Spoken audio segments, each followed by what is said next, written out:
So good morning and welcome everyone. I'm Arvind Bagale, Program Director.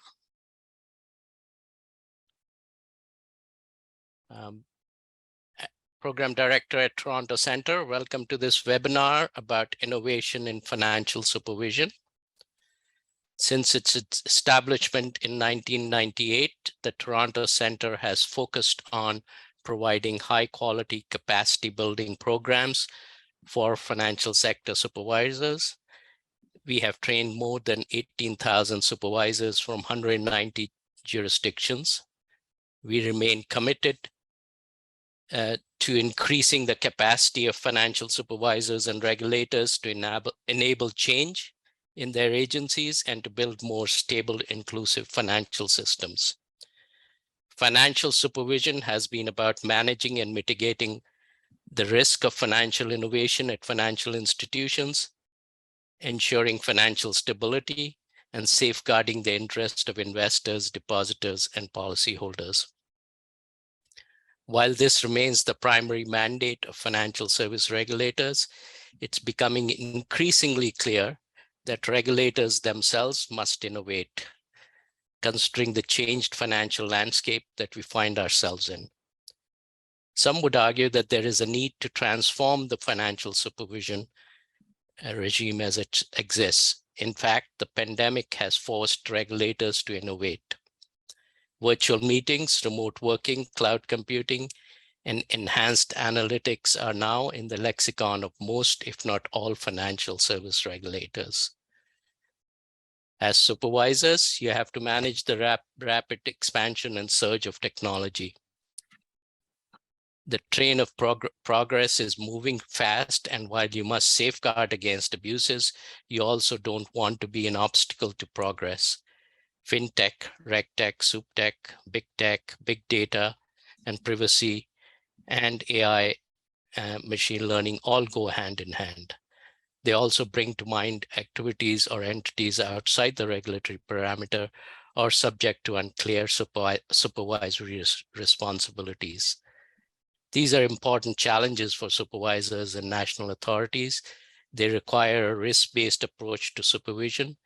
They also require a cross-sectoral approach, banking, securities, insurance, and multi-stakeholder approach to deal with many challenges and risks. Finally, while digital finance and fintech provide opportunities for financial inclusion by erasing distances and barriers to inclusion, if not regulated properly, they could also lead to instability and loss in financial inclusion gains. Here to provide insights to the challenges and opportunities facing financial service regulators are two individuals who have been trailblazers in the brave new world of the digital regulator. I'm delighted to welcome Joanne Barefoot. She is the CEO and co-founder of the Alliance for Innovation Regulation, host of the global podcast show Barefoot Innovation, and senior fellow emerita at the Harvard University Kennedy School Center for Business and Government. She has been deputy controller of the currency, partner at KPMG, and chairman at Trilliant Risk Advisors, and a staff member at the US Senate Banking Committee. Joanne was named FinTech Woman of the Year in 2021 by Finovate, recognized as a senior leader on the Women in FinTech Power List 2021 by Innovate Finance, and selected to the Forbes list of 50 over 50.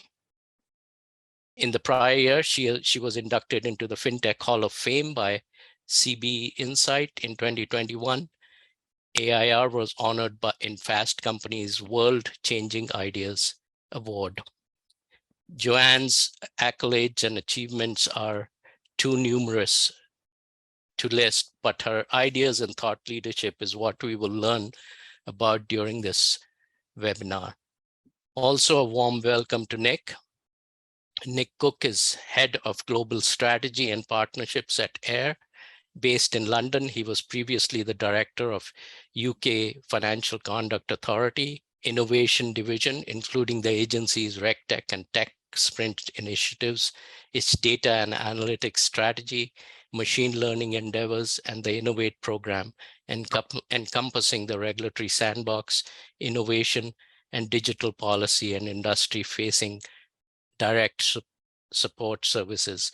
Nick was responsible for creating and developing tech sprints as a new methodology for regulatory innovation and public-private collaboration, designing a model that is now widely emulated around the world. While at the FCA, Nick chaired the Global Financial Innovation Network, GFIN, and IOSCO FinTech Network. He's a certified chartered accountant with 9 years of forensic investigative experience in the UK in UK at FSA and KPMG. More detailed bios for Joanne and Nick are included in the webinar link. Joanne and Nick bring perspectives that are informed by their regulatory background and deep understanding of potential fintech and regtech ideas for financial supervisors.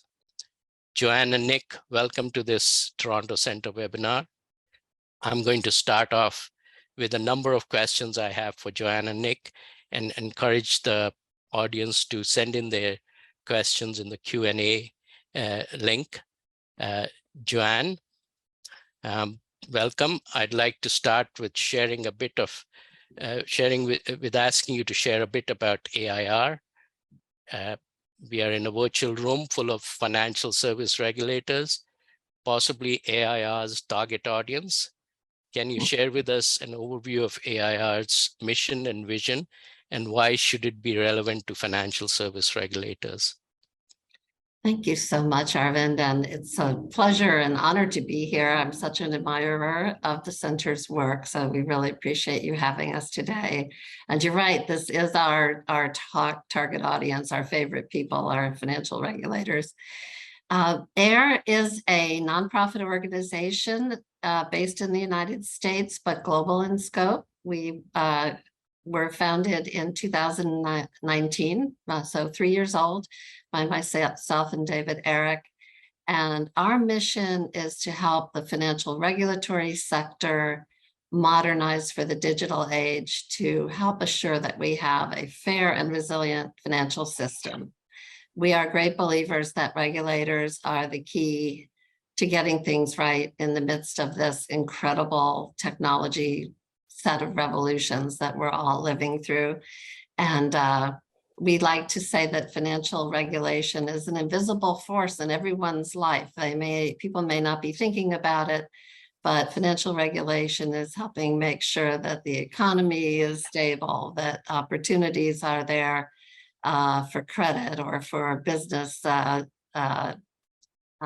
investment, or that you're not discriminated against or not preyed upon, and or that we don't have money laundering, and the whole list of important work that we do. And we think it's critical that the regulators need to be able to keep up with the tech change that's underway in the industry, which is being transformed by technology, and also that they need to keep their own technology up to speed in the digital world, to be able to stay on top of it, to get the data they need and analyze it well and understand where the risks are. That's great, Joanne. AIR's white paper published in July 2020 explains why it's necessary to redesign financial regulation for the digital age, and offers a roadmap to the digital regulatory system. Could you share what were some of the key imperatives for change, and have these been reinforced by events and experiences of the past couple of years? What did you see as key challenges, and have you made progress addressing any of these? Yeah, thank you for asking this. So our paper was called the RegTech Manifesto, which we intentionally chose a provocative name in hopes of getting people to distinguish it from other white papers. And the thesis of it, as you say, is that there's an urgent need for change. It's going to take a long time to implement it all, but there's no ability to delay getting to work on it. the paper points to the exponential nature of technology change, the fact that the pace of computing power, as Moore's law has taught us, has been doubling and redoubling every 2 years. And that creates a particular type of risk in which change looks gradual for a long time and then suddenly spikes upward in sort of a hockey stick shaped curve. And what we worry about for regulators and for the industry as well is people getting caught underneath that curve and not being able to catch up because it's still speeding up. And so we work on how to help regulators use data better. The manifesto argues that the regulators are going to need digitized data, which, as we know, all the data around us is being converted to digital form by the day, by the hour, and also the analytical tools to be able to put it to good use, AI tools such as machine learning and natural language processing, and that they're going to have to understand and use blockchains and so on. And I know we're going to talk about this as we go, but we do in the manifesto lay out a roadmap for a pathway for how you can transform your own regulatory agency. And yes, Nick was pointing out to me just a couple of days ago that the predictions in the manifesto have been coming true and more. It predicted a lot of things that are already happening, and the world is only speeding up further. The paper's only 2 years old, and it doesn't say anything about some of the things we're going to talk about today that are really new cutting edge changes. So we commend it to your viewers today. Thanks, Joanne. I think as you pointed out, the change of the rate of change is quite exponential. So, and I know, Nick, you've worked with the FCA during times of changing responsibilities. Regulatory authorities in several emerging market jurisdictions around the world have had market development as part of their mandate. As the digital economy and financial innovation expands beyond regulatory and national boundaries, regulatory authorities in the West have also implicitly or explicitly embraced market development, and with it, innovation as part of their remit. How do you see regulatory mandates evolving, including innovation, climate, gender, diversity, and other social development goals? And is there a risk of diluting the prudential conduct and prudential and conduct mandates of financial regulators? Thanks, Arvind, and hi everyone. Thanks for involving us and inviting us to this discussion. It's a big question. You spoke about lots of different mandates there and lots of different changes. I mean, it's definitely the case that we've seen more recently several financial regulators intensifying their focus on climate risk, particularly. It wasn't so much of a topic of discussion a few years ago. Regulators focusing on both the kind of physical risks of climate change, such as the impact of extreme weather on economies and individuals and businesses, and also the risks of the transition to the net zero economy that increasingly all governments seem to recognise as an important part of our future. Central banks, there's not just regulators, central banks are also active in this space now. Many have begun to either direct or encourage commercial banks and other institutions to consider climate-related risks in their strategies, their governance, and their risk management. Many central banks are also looking at how they allocate capital and how they lend, and aligning their own investment strategies with decarbonisation goals. And I think, part of this is about managing risks to the macroeconomy. Partly it's about regulators and central banks aligning with societal trends and in some cases political demands. But I don't personally see a risk of dilution of a prudential mandate. Arguably climate presents the most profound, widespread, significant macro-prudential risk of our current times. We've seen various analyses around how climate shocks can have a significant impact on financial markets. Substantial losses if markets abruptly reprice climate risk. That can have big impact on investment funds. It can impact on insurers, and it can trigger corporate defaults, credit losses, and that will have an impact on banks. So there is a very obvious intrinsic relationship between climate risk and regulators and central banks focus on climate risk and prudential management. That's correct. Yeah. I mean, when it comes to other objectives, financial inclusion, you nodded towards the Sustainable Development Goals. I mean, financial inclusion is referenced in, I think, about 8 or 9 of the SDGs. Everything from, you know, the obvious relationship to eradicating poverty, to a focus on, you know, reducing hunger, promoting sustainable agriculture, achieving better gender equality. So there's a lot of focus within the Sustainable Development Goals around financial inclusion. And I would argue that exclusion is a conduct issue in itself. I don't, you know, I think, you know, leaving vast numbers of people underserved by financial markets, vast waves of society not protected in financial markets, that's a conduct issue. And so I see that this inclusion mandate, yes, is partly aligned to, you know, a desire for wealth generation and poverty alleviation, but it's also about ensuring that as people are brought in, they are treated fairly, they are protected, and that institutional conduct is reasonable. Yeah. So yeah, I think you'll keep seeing this change. Innovation was a nice to have, I think, or viewed as a nice to have for many regulators, and is now recognised as an absolute must have. There is no choice to kind of sit back and let the innovation occur. Regulators have to be involved, they have to lean in, and they have to change themselves to meet the demands of today and tomorrow.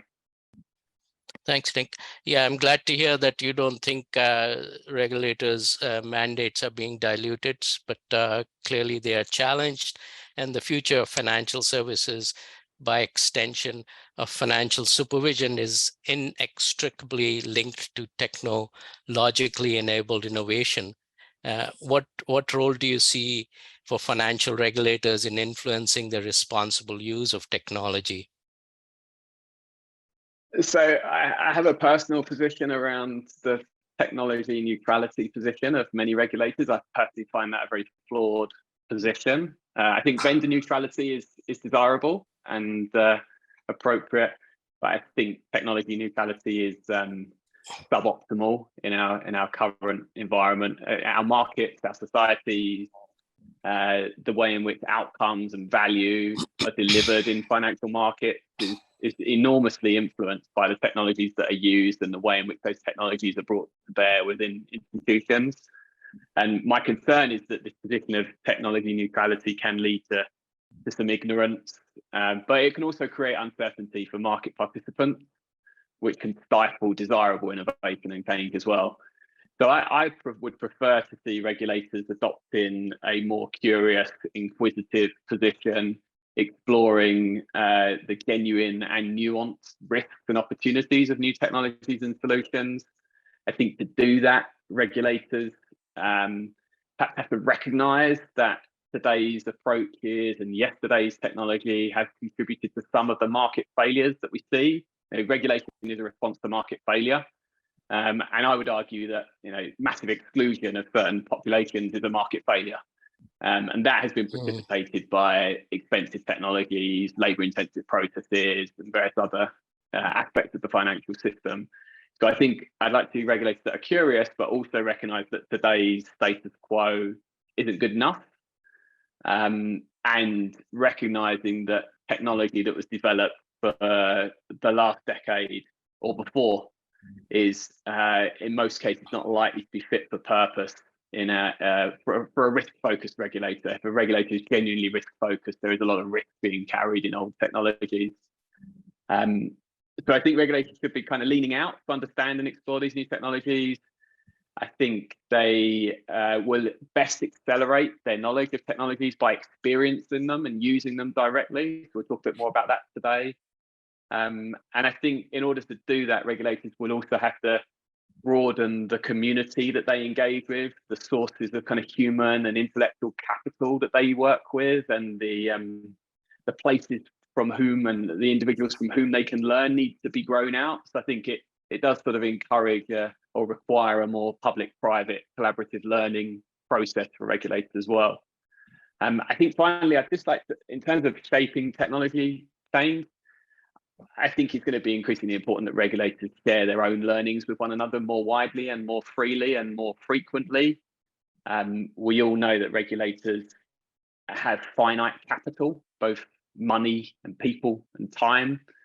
And surely it's therefore most efficient and desirable for regulators not all to be learning the same thing, but instead to be learning from one another's mistakes, one another's successes, and where appropriate, collaborating to build and shape common solutions for regulators around the world.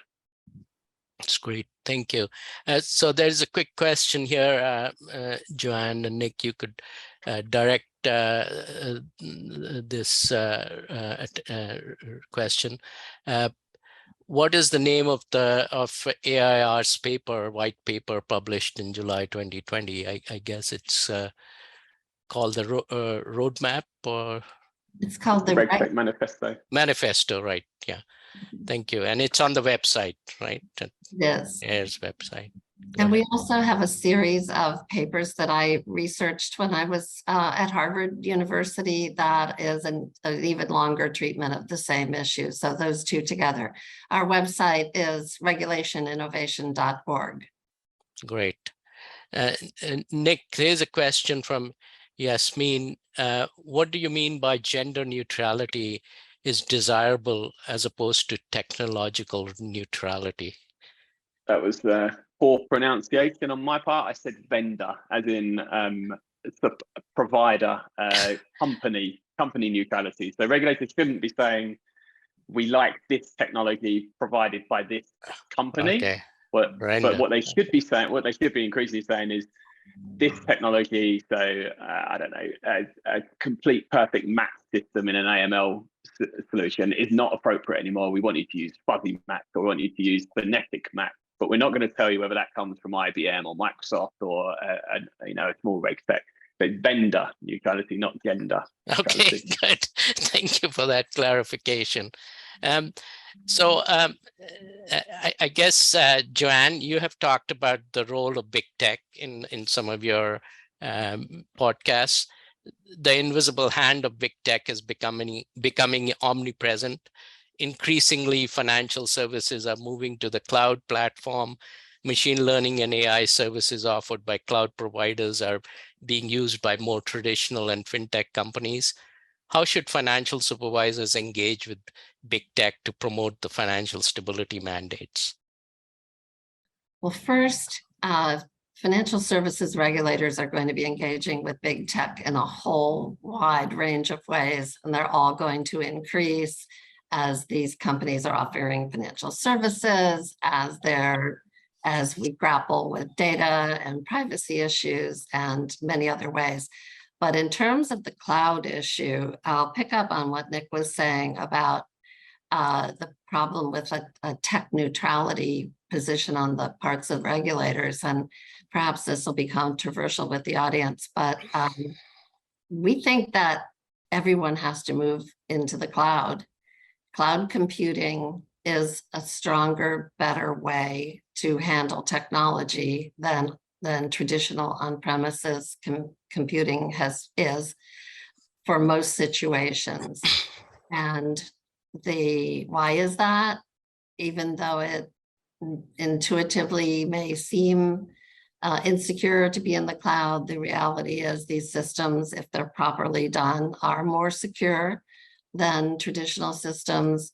And beyond that, they're massively more flexible. With a cloud system, you can just pay for the tech you're using on a given day, rather than having standing gigantic capital investment in static systems that then when you need to upgrade them and modernize them, you have to go through a whole other capital project. So the industry and the regulators will be moving into the cloud. That's going to raise lots of problems and challenges and risks, and these need to be figured out and managed. The fintechs are already in the cloud, and it's giving them an advantage over the incumbents that are not in the cloud, because they can be more nimble, they can be more efficient, they can change with the times much more easily. In terms of the regulators, some are in the cloud and some are on their way and some haven't gone there yet. But Nick's point on tech neutrality applies here because we think that the regulators in general have, this is a gross overgeneralization, but have sort of signaled skepticism of cloud computing environments. That has been changing, and they probably need to begin to signal nudging into this better era of digital technology. And the companies that go there are going to be able to do compliance better. They're going to be able to adapt to changing times better. They're going to be more efficient in terms of their ability to turn a profit in a dynamic environment. And so it's a journey that we're all going to need to take together. Great. So I guess one of the reluctances to get into the cloud is confidentiality and privacy type issues. Do you see any solution to that, or is there some thought about private clouds or for regulators? Yeah, sure. And Nick, feel free to join in on this. But yes, I think we'll see lots of private cloud environments and as well as public cloud environments. You mentioned our podcast show, Barefoot Innovation. We've just done 2 episodes recently with innovation leads at US agencies, one at the Federal Reserve Board and the other at our municipal securities regulator. And the latter has gone fully into the cloud and then re-architected their entire tech system. And they're using a public cloud environment, but I think we'll see many regulators using private clouds, but you need to have that ability not to be using static analog era IT. Okay. I think it has been an easier transition, though, to be fair, for let's say Western markets and or large economies where there have been massive cloud providers building local infrastructure. It's much easier for us in the United Kingdom to decide to go into a cloud environment when the actual physical premises and the contractual arrangements are all UK based. But there is a challenge for emerging markets who don't have local cloud solutions. And then on top of that, it's complicated further by bandwidth. So if you're relying on remote cloud provision, you need to have good connectivity. And again, in some markets, that has been harder to secure than in others. So we're seeing good solutions for satellite broadband rolling out across larger regions. So maybe that starts to solve the bandwidth. But there are still some questions around developing the right legal and governance frameworks to be able to use cloud instances that are perhaps not within a single jurisdiction but sit outside of a jurisdiction, and that's a complex issue for regulators to think through. That's great. Yeah.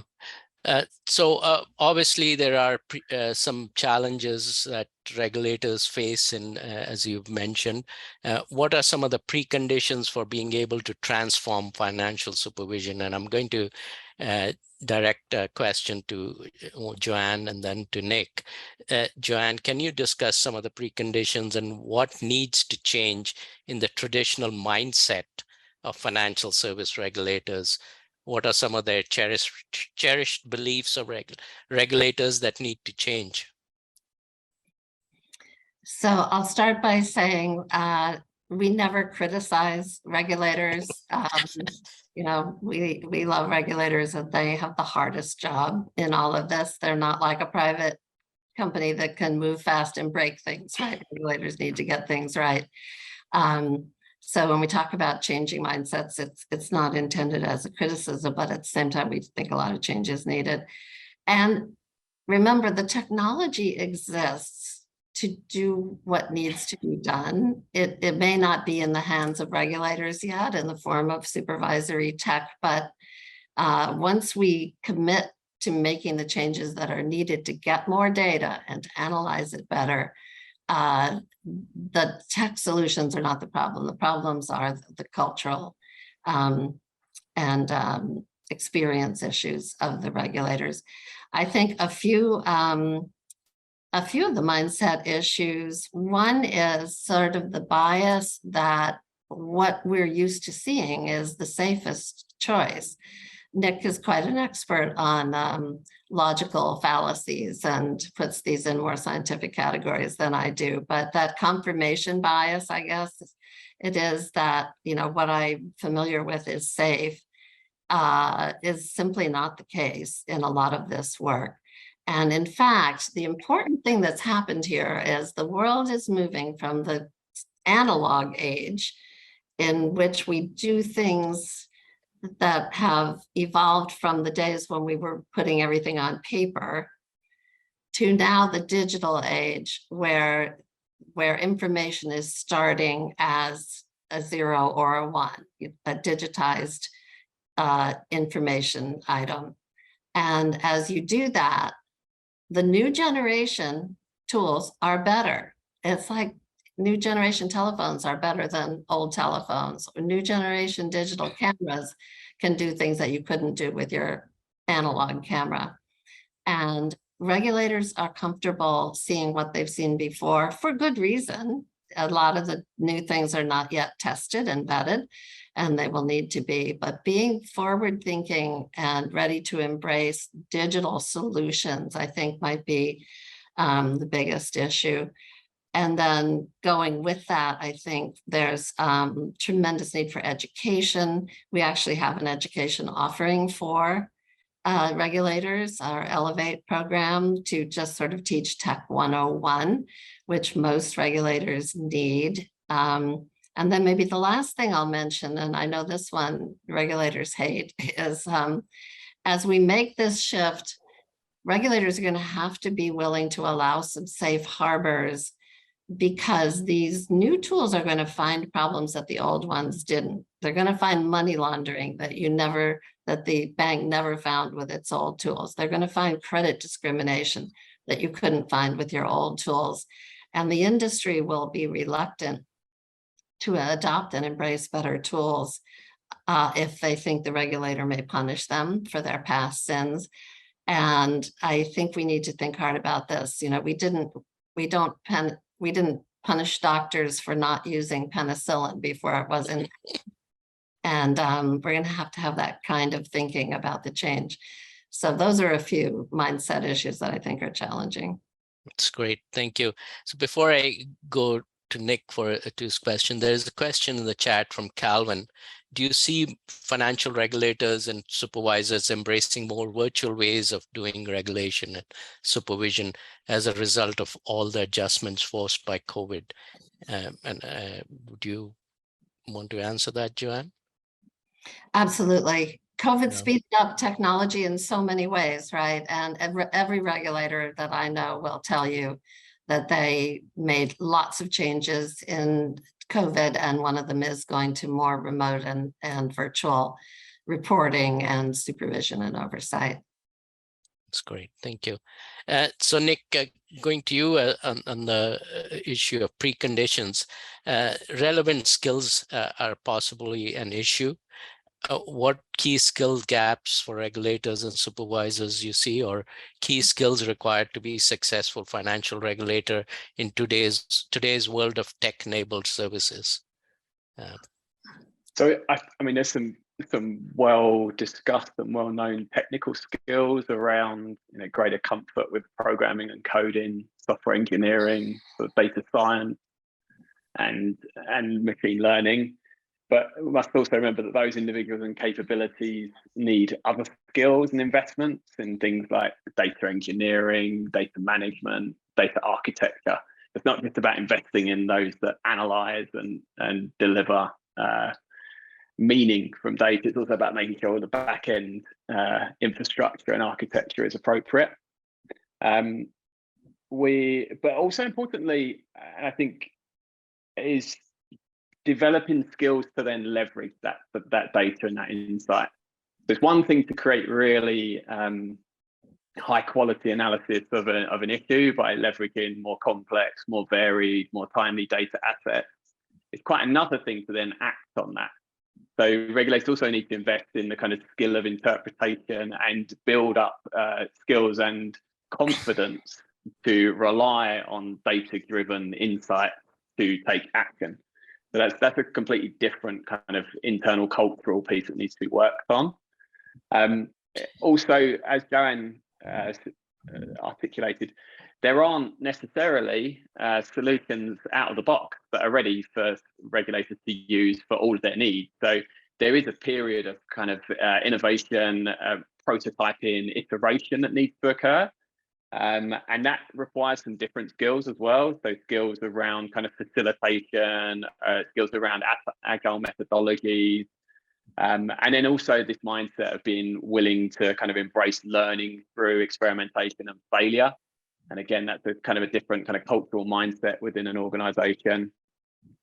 There are then some softer skills and maybe perspectives or positions that regulators will need to develop a bit more. So one is that is comfort with being vulnerable, with being willing to admit that there's a challenge or an issue that you don't yet have a solution to. Regulators don't always like talking openly about the things they are not doing very well, but for various reasons, various very understandable reasons. But in my experience, that kind of ability to be honest and humble can be a really powerful force multiplier in bringing intellectual capital and human capital into a regulator. There's something about kind of comfort with the discomfort as a skill in itself. And then there's all sorts of other bits around kind of design thinking and human-centric design. So our existing regulatory systems, our existing financial systems haven't met the needs of all citizens in our society. And in part, that's because the product, the processes, and the policies have not all been designed with the end users in mind. So kind of human-centric design skills are another kind of component of I think, a regulator in this decade. And then I think the final thing I would add is we've seen a real growth of interest in sort of broader psychology and behavioral science skills. So understanding how people behave, how people make decisions. That's a really important component of designing appropriate and effective regulatory regimes. And we interact differently with technology than we do with humans. So this kind of whole field of behavioral science, behavioral psychology, I think is another kind of skill area that alongside the well-covered data science and agile methodology kind of technical skills will need to be developed. I think finally, the thing I would mention is diversity. So I've highlighted specific skills, but I think a really important thing for regulators to focus on is the diversity of their workforce, both in terms of the kind of social demographic definitions of diversity, be it gender, be it age, be it ethnicity, but also in terms of kind of cognitive diversity. Many of the challenges we face are what are sometimes called wicked problems. There is no single obvious solution to these problems.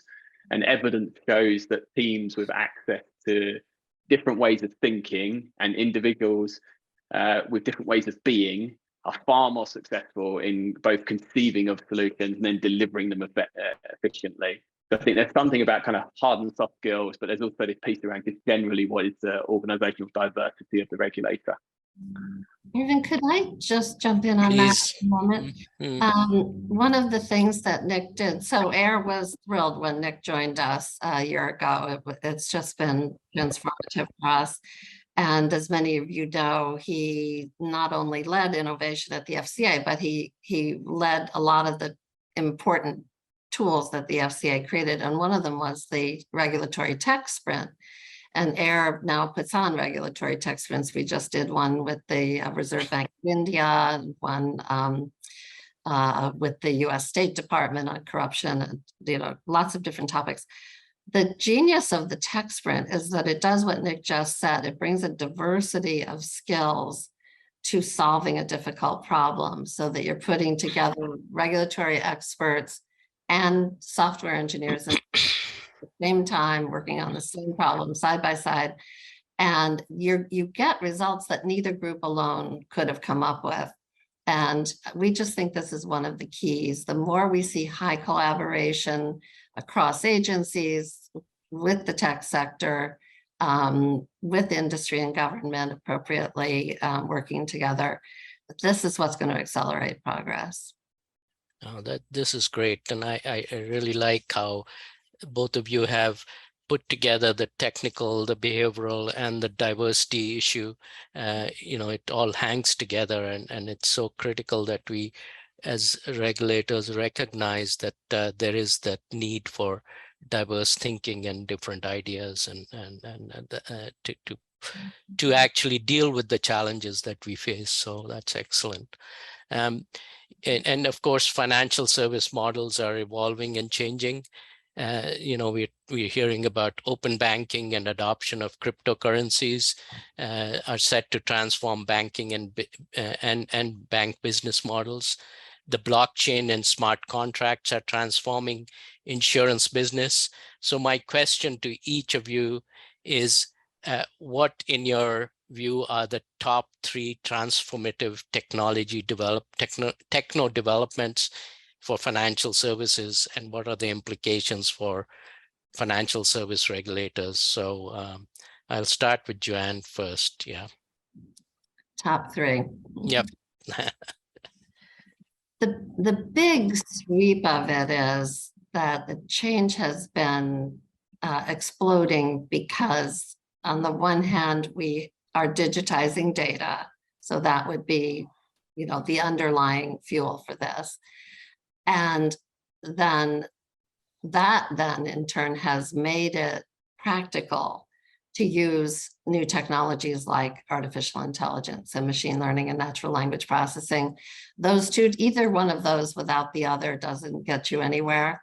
But now that we have both together, what we worry about for regulators in part is that they can't see into the system because it's changing so fast using the techniques that we've used before. So those two would be huge. And maybe the third one I would put in the same category is the crypto and blockchain and move toward decentralized finance or DeFi. These are mold-breaking technologies. We sometimes look at the issues that are on the plates of our legislatures and regulators in finance and just think we're talking about the wrong things. Those may be important, but what's coming is this gigantic set of change that we don't know how we're going to deal with it. Ask yourself, how do you regulate a DAO, a decentralized autonomous organization? It isn't an entity. It doesn't have a banking license. It's a decentralized network of people in an open source arrangement working through smart contracts to do financial activities. How are we going to regulate that? There might be some answers to that, but as we think about the shift that we're going into in Web3, which I think maybe we're going to talk about in a few minutes, the challenge to regulators is enormous. So I could pick a lot of others, but I would pick those 3. Wow. Yeah. Joanne, just as an example of decentralized organization, would you put the crypto exchanges in there, or are they something more esoteric than? Yeah, most of the crypto exchanges would not be in there. They're normal entities. And therefore, we can do our know your customer requirements on them and, regulate them in traditional ways. But people are starting to ask, if you have DAOs, are you going to have the regulator be a participant in the DAO somehow? Maybe give it a veto power or something. I don't know, but we need to definitely think outside the box with some of these changes that are coming. Great. Thank you. So Nick, the same question to you. What in your view are the 3 top, make your list of the top 3 transformative technologies? So I won't disagree with any of Joanne's, but we didn't agree in advance what we were going to talk about. So I wrote 3 very different ones down. So I've given mention to privacy enhancing technologies, or PETs. There's a broad suite of these. There's things such as, good luck to the translators for this bit. There are things such as homomorphic encryption, things such as differential privacy, zero knowledge proofs might be something some people have heard about, crypto nets. There's all sorts of different privacy enhancing technologies. But what they ultimately are is new ways, new technologies that enable the secure sharing or analysis of data, including across organizational and international boundaries, without removing privacy protection around that data. And so these technologies, I think, can and will be transformative in things like the fight against financial crime and money laundering. They will be highly instrumental in managing some of the big cyber risks in our financial system. And they'll also be very important at an individual level in protecting citizens' reasonable expectations around the privacy of their data, and in enabling systems to exert more control over what data they share with whom and how. So this whole field of privacy enhancing tech would be kind of one that I would mention. The second I would mention would be agent-based models and simulation technologies. Some of these are based on deep or reinforcement learning, not all of them. But to give a sense of how these might be useful, they will allow us, as they develop, to create very advanced virtual versions of our financial systems and our wider economies and societies, which I think will take things like risk modeling and emerging risk identification and stress testing and things like that to a completely new level. But they'll also offer opportunities for regulators to stimulate and test policy and other interventions in a sort of a digital twin of the real world before they then implement it in the real system. So this hopefully will give an opportunity for regulators to be more experimental with their policy and their other interventions, and will reduce the emergence of unexpected or unintended consequences of regulatory actions. So agent-based models and simulations, I think, will be really important. And then you mentioned, Arvind, smart contracts. I think smart contracts have in some cases been unlucky due to their association with cryptocurrencies. Smart contracts are a game changer. In their simplest form, they are a program stored on a blockchain that executes and runs when certain predetermined conditions are met. And these have enormous transformative potential in varied use cases, everything from changing the way trade finance works in financial markets, through to things like regulatory reporting and how regulators can capture and collect information from institutions. They will change the insurance market and enable things like automated insurance payout. They may even change the way in which financial institutions are sanctioned by regulators. You know, you could be automatically sanctioned when certain events and triggers occur. And then, of course, they have massive utility in settlement and trading systems as well. But ultimately, what they will enable is the removal of various expensive, labor-intensive intermediations in financial markets. And by reducing that cost, again, there will be a really strong accelerant of financial inclusion, but also a fairer, cleaner, and more robust financial markets as well. So I think smart contracts are going to be huge. They just need to kind of disentangle themselves from some of the bad noise, the negative energy around certain cryptocurrencies and scams. So that's great, Nick. I can already see you moving into these new ideas and developments. I know you have had a pioneering role in developing the FCA's sandbox and tech sprints, but I guess sandbox is something that regulators in many jurisdictions are clearly using. Can you share with the audience, I know Joanne touched on the tech sprint, a little more about how financial service regulators are leveraging tech sprints or any of the other technologies that you've talked about? You know, certainly the privacy enhancing ideas that you touched on, differential privacy certainly comes to mind. And if you could talk about some of that. Yeah, sure. So, I mean, Joanne mentioned this briefly, but a tech sprint is an event that brings together participants from both across financial services, but also individuals and entities outside of financial services to try and develop technology-based ideas, proof of concept, prototypes to address specific challenges.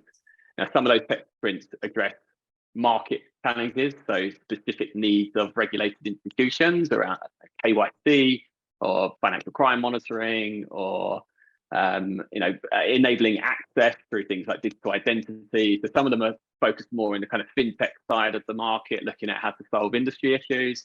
Some of them have been focused more on reg tech or supervisory tech needs. And so they have been used for a range of different focus areas and use cases.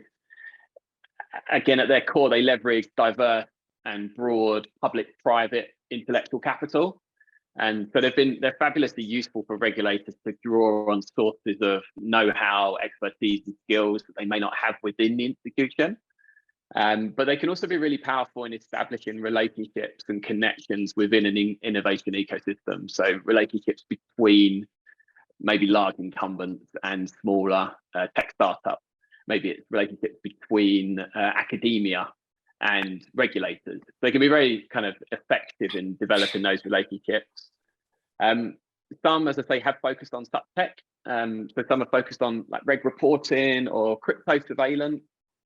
And so the sprint is basically a chance to accelerate learning, experimentation, ideation, and testing of different technologies and ideas. Some sprints then lead into formal programs of acceleration, investment, incubation. Some of those might go in-house into the regulators. Some of them continue to be outside as a kind of consortium of industry endeavors. Some are funded, some are not. So there's very different models. I guess the simplest thing to say is we've seen them used effectively in multiple markets for a range of different use cases. There are various different designs and formats that colleagues on the call can consider. The FCA and AIR have also published pretty detailed manuals and guides for how to design and execute sprints. And I know Joanne and I would be happy to follow up directly with anyone on the call that is interested to hear more about them. Thank you. So there's a question from Nolwazi.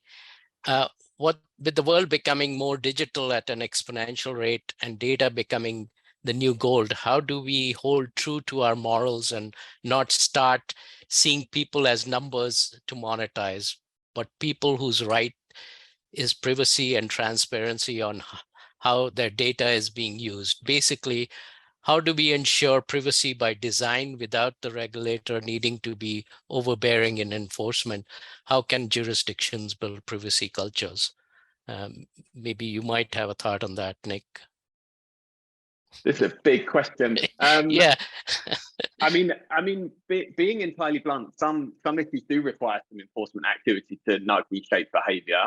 Others can be built around, the societal establishment of morals and ethics that people sign up to and engage with.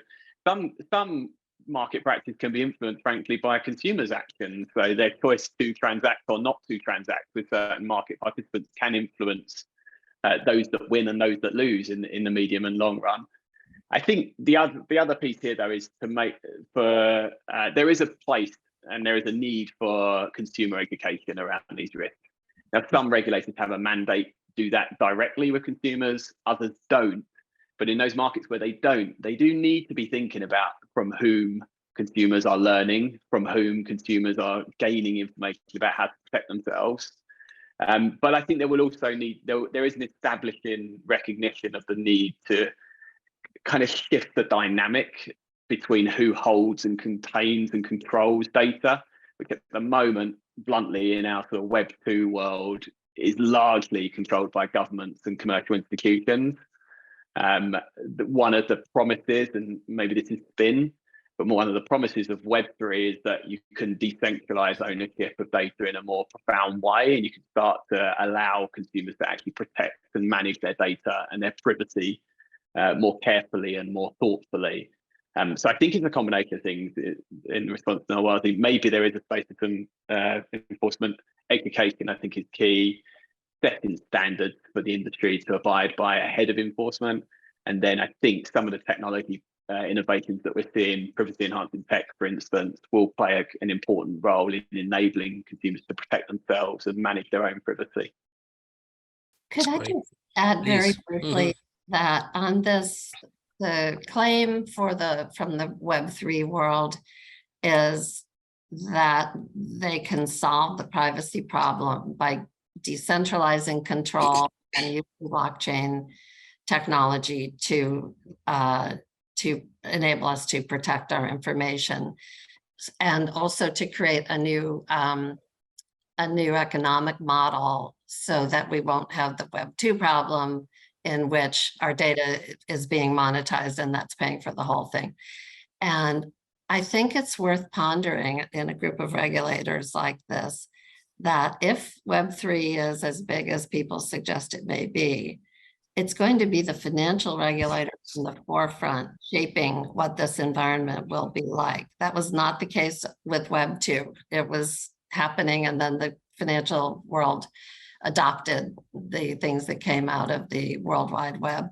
But in this case, all the early use cases are focused on, or many of them are focused on financial services. And so the people on this call are going to be really involved in what should be allowed and not allowed, what needs to be known and not known about regulating these new systems.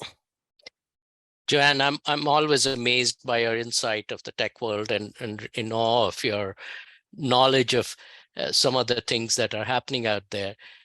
Could you explain the metaverse to real world financial regulators? And should regulators, of course, you've said, should be considering at least learning about Web3, but should regulators be considering having a presence in the metaverse world or metaverse or Web3?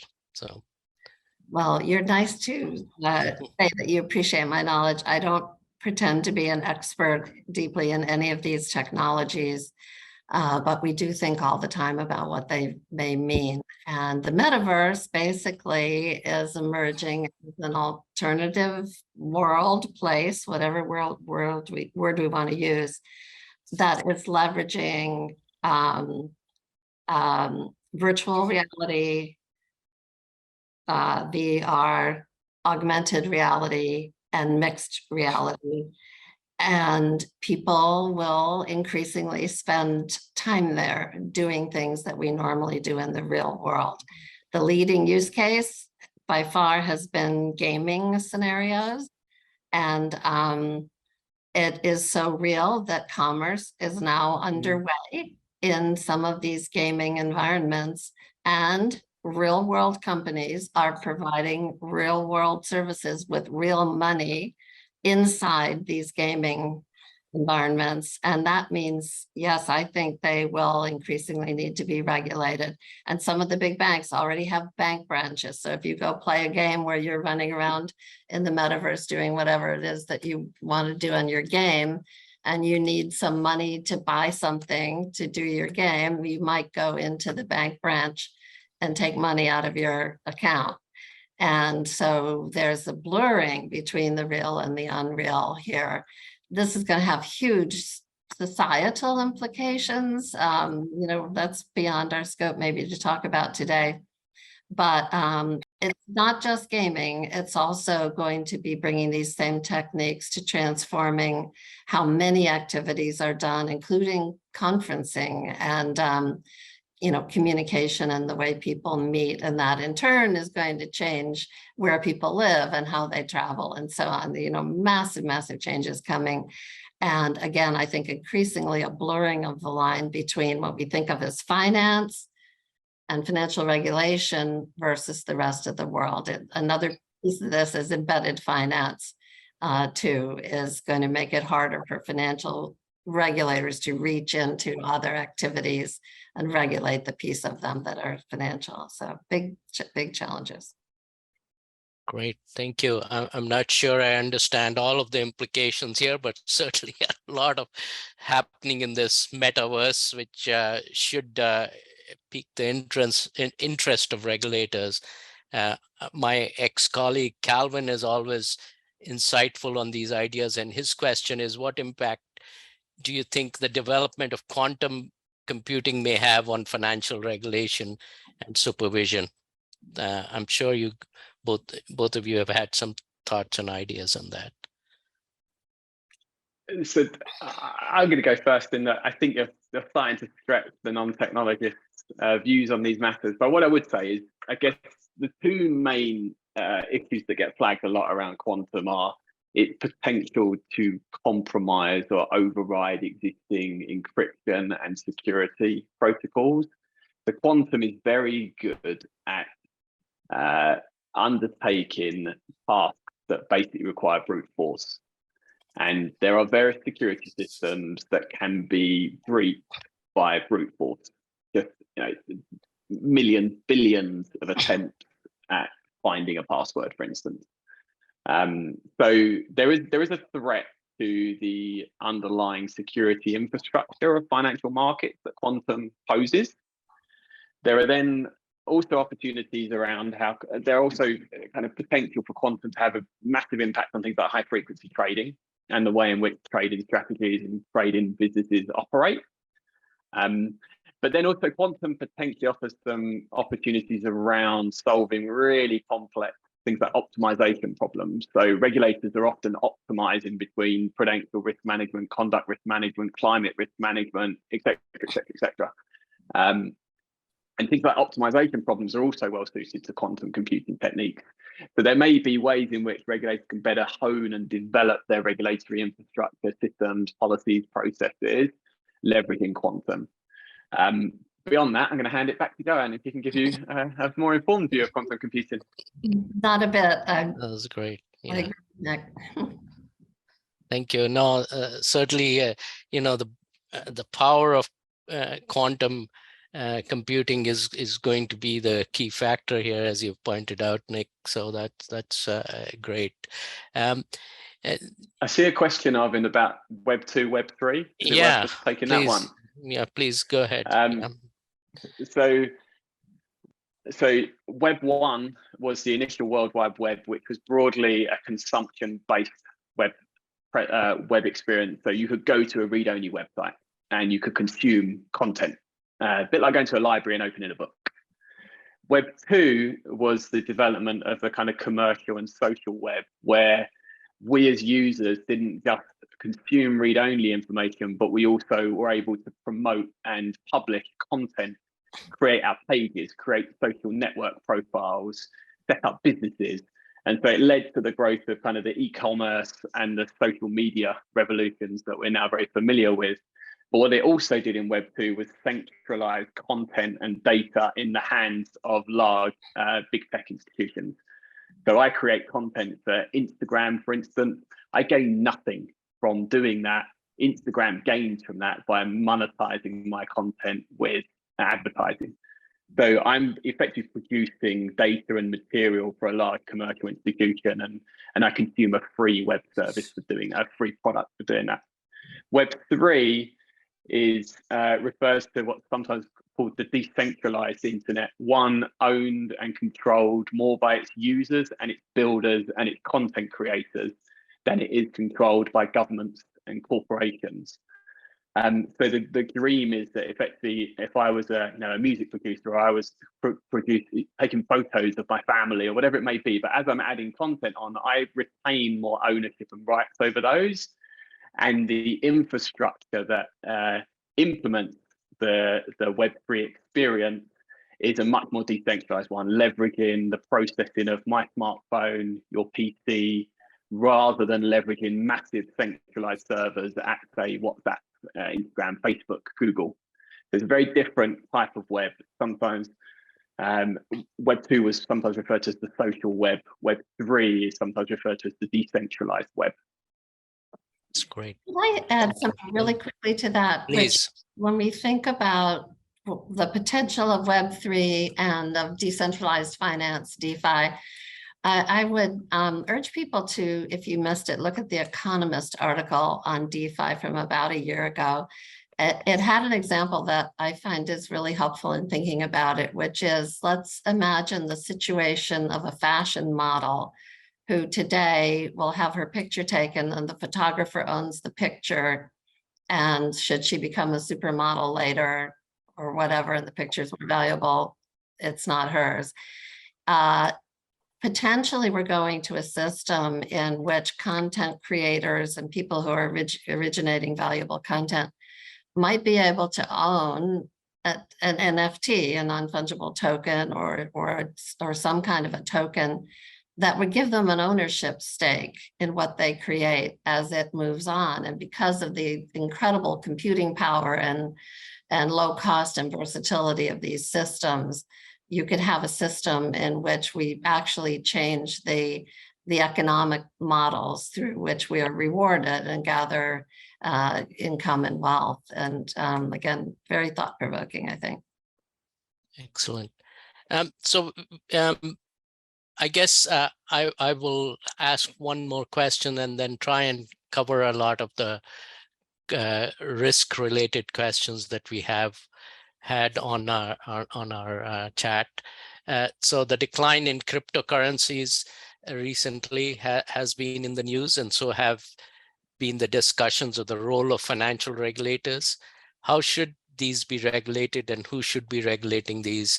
And can regulators use blockchain tech to modernizing financial supervision? So that's questions for you, Joanne. Maybe you have some thoughts and ideas on there. So this is definitely an area that's going to be evolving and becoming more clear over the next coming years. And the short answer is it depends what the cryptocurrency or crypto asset is doing. There's a tremendous amount of controversy about what crypto activities should be classified as securities and come under the securities regulatory regime. How much is commodities, how much of it is being used as currency for payments and so on. That will impact which regulators should be at the table. One of the things that we like to urge people to think about is that whichever regulator is overseeing these new assets and methods should be using a digital first approach. We think that the growth of these areas creates an opportunity to begin to move to digital regulatory reporting, DRR, which Nick's work at the FCA led a lot of research and thinking in this. Because think about it, these firms are all tech firms. They're not financial firms with legacy technology. They're young tech firms. Everything they have is digital, and it makes them able to move into this more nimble digital regulatory environment. So we think the method is important. We at AIR did a tech sprint with the state of New York on digital regulatory reporting for crypto firms, and just looked at the ability to get real-time information, full information, not periodic reports, not sampling of information, not summary metrics, but actual real data that would empower the regulators. The other thing I'll say is that, as you said, the volatility in this market has been shocking, and clearly going to be a lot of work on rethinking the investor protection model. How many people are being drawn into these incredibly, at best, they're incredibly risky, and at worst, some of them have been scams. And how best should we be protecting people?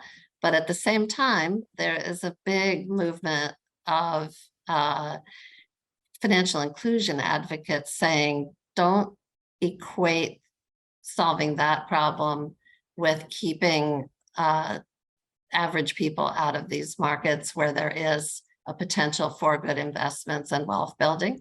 If we're going to have a whole new, World Wide Web innovation round driven by crypto and blockchain technologies, people are going to be able to invest in it and get wealth, and we shouldn't limit it to people who are already wealthy to be at that table. There was a conference last week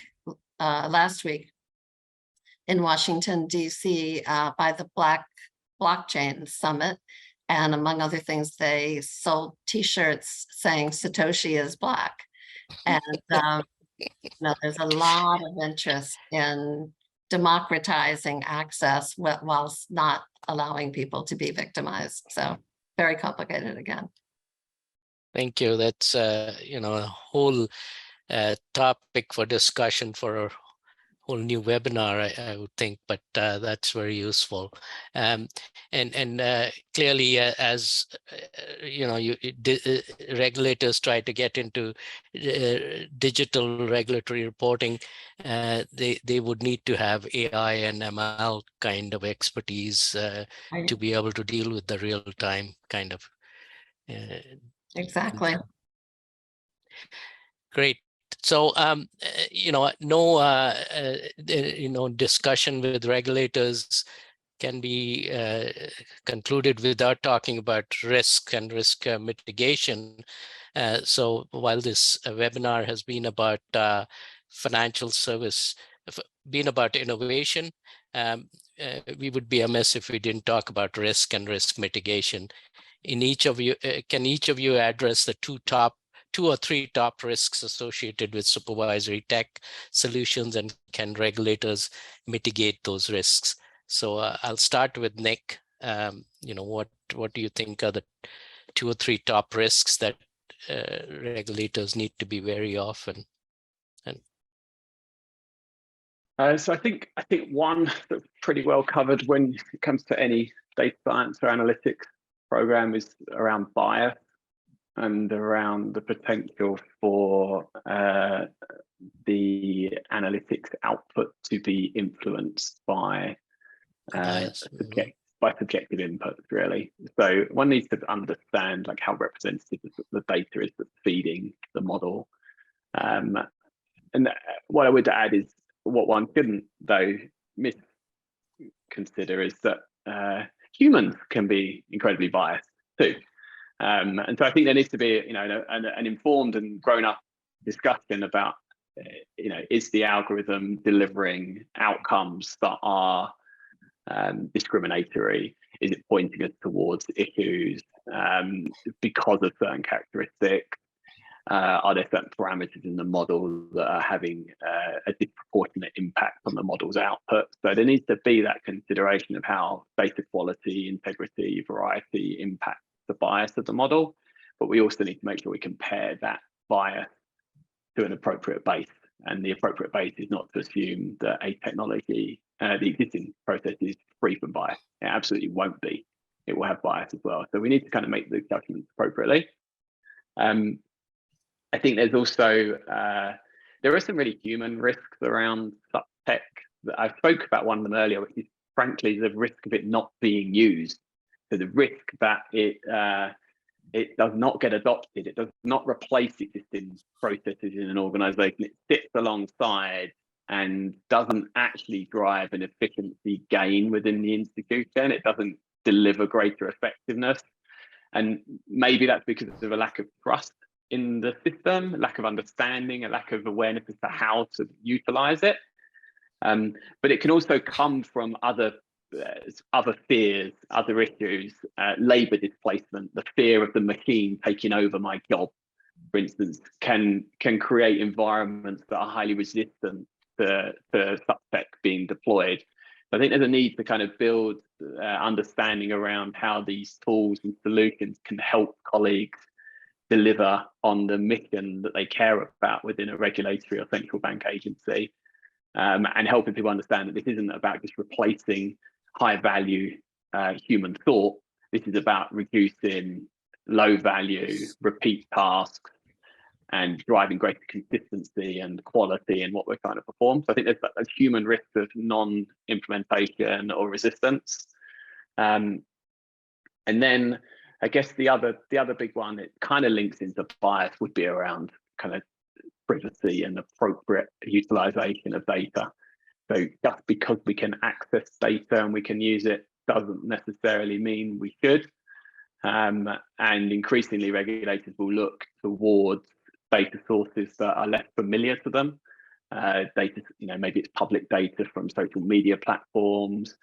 Maybe as a government institution, they have access to highly sensitive data assets as well, and sort of being able to kind of consider the privacy and confidentiality considerations of these data assets.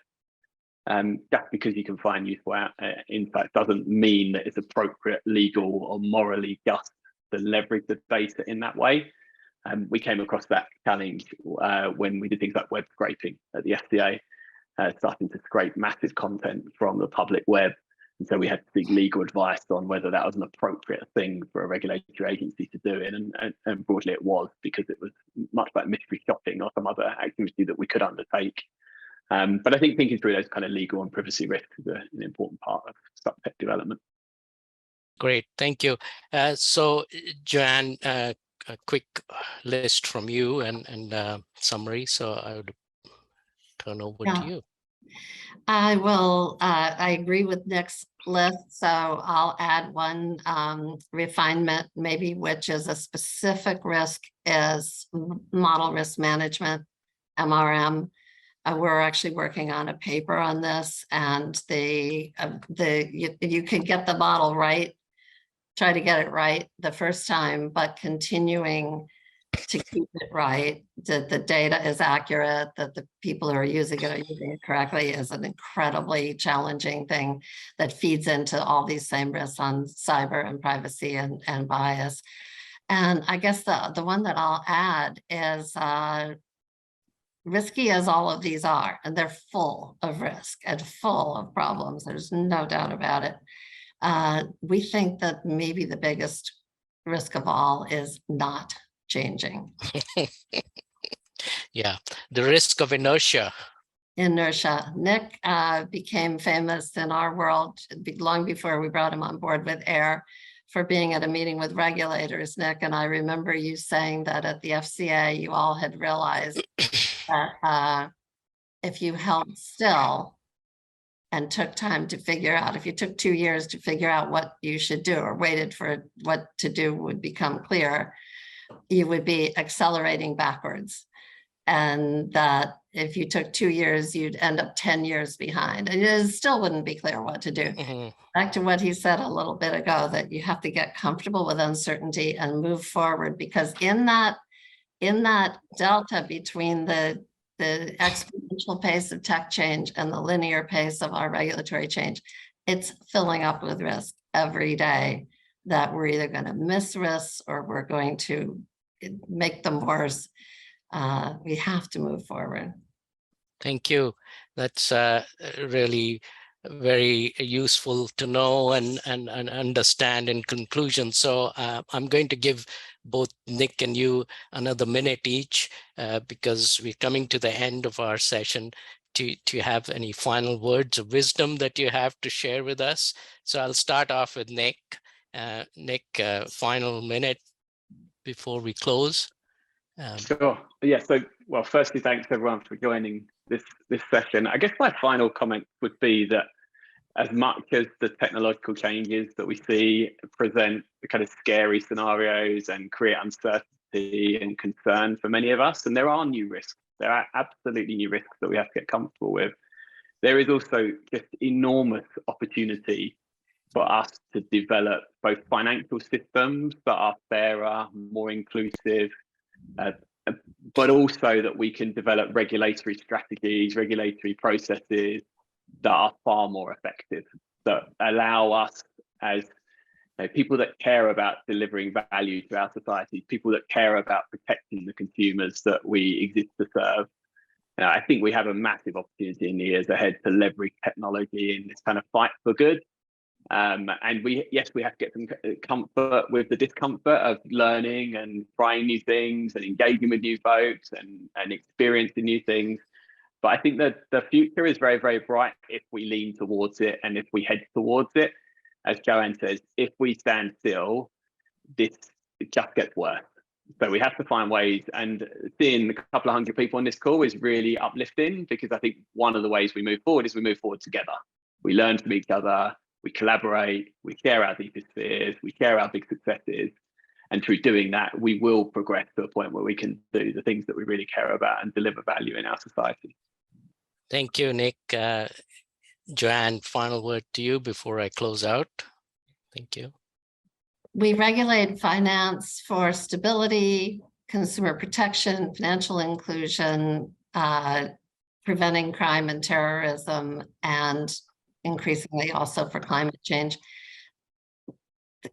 Finance is the life's blood of healthy societies. We have to get it right. And so I think our advice is to regulators, hard as it is to find ways to speed up. There's so many reasons why it's hard to move faster, and yet we don't really have the luxury of not figuring out how to move faster. And I'll just say, AIR exists to help financial regulators. So if we can be helpful to anyone on the call, just reach out to us. We would love to talk with you. Thank you very much, Joanne. Thank you both, Joanne and Nick, on behalf of the Toronto Centre and the attendees at this webinar. Thank you for sharing your thoughts and ideas and expertise. And to our attendees, we hope you found this webinar gave you insight into the changes facing supervisors and regulators and some ideas on what supervisors can do to successfully navigate the changes that lie ahead. In closing, I once again ask you to join me in thanking our speakers, Joanne Barefoot, Nick Cook. I would also like to take this opportunity to thank Casey and Judy for facilitating the webinar, and our translators who have no doubt had some challenges in dealing with some of the technology. But thank you very much. Last but not least, thank you all for attending, and a note of thanks to our funders, Global Affairs Canada, the Swedish CEDA, the IMF, Jersey Overseas Aid, UNCDF, and for the generous support of the Toronto Centre, their generous support of the Toronto Centre's mission. Thank you for the web. Thank you all. The webinar has now ended. Thank you.